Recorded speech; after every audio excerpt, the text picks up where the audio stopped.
One Punch Man Season 3 Episode 10, Zombie Man vs Pure Blood. This was one of the fights I was most excited for this season, and honestly, it completely fell short.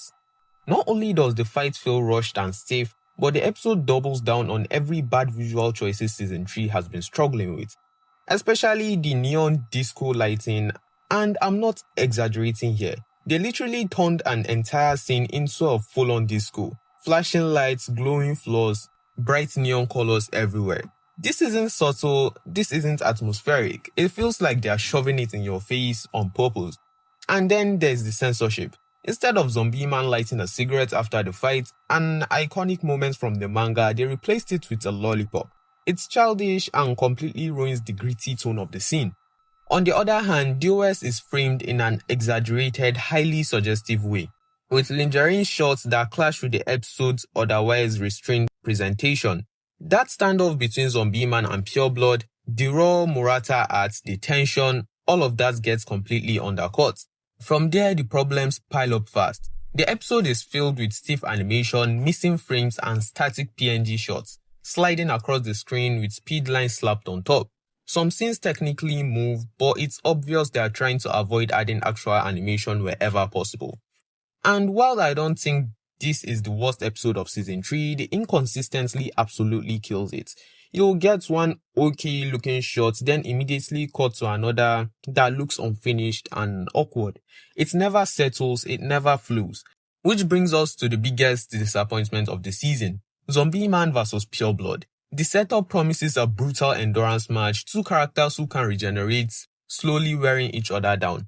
On paper, this should have been raw, messy, and intense. Instead, the fights barely exist. Just as things should escalate, the episode skips ahead. One moment, Pure Blood looks confident and in control. Seconds later, it's over. There is no sustained choreography, no build-up, no real payoff. It feels like entire chunks of the fights were either cut or never animated to begin with.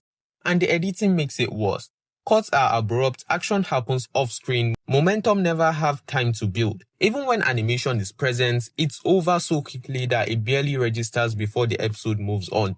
Visually, Pure Blood suffers too. In the manga, he's heavily detailed, sharp and intimidating. Here he's softened, less shading, simpler forms, but without the good animation that usually justifies that choice. If you simplify a model, it's supposed to move more. Instead, he looks flatter and barely animated. Zombie Man fares slightly better, but not by much.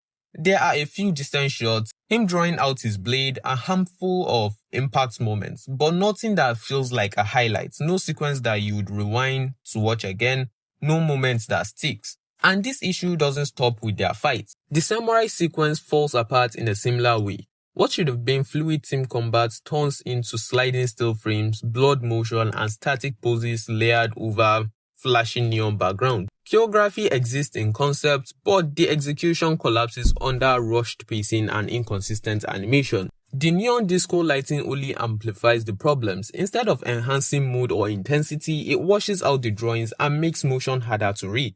The screen is loud, but the action feels empty. The only time the lighting actually works was during Amai Mark's scene. The red glow, heavy shading, and stillness gives him real presence. That's the rare exception where the direction adds something. And when an episode is already struggling to maintain animation quality, these choices only highlight how unfocused the direction feels. One Punch Man Season 3 Episode 10 had moments where the animation showed flashes of potential, but they are drowned out by stiff movements, missing frames, rushed pacing, or poor editing. The neon disco lighting, the inconsistent character designs, and the censored moments just make the experience feel worse. For me, Episode 10 is around maybe 3 out of 10.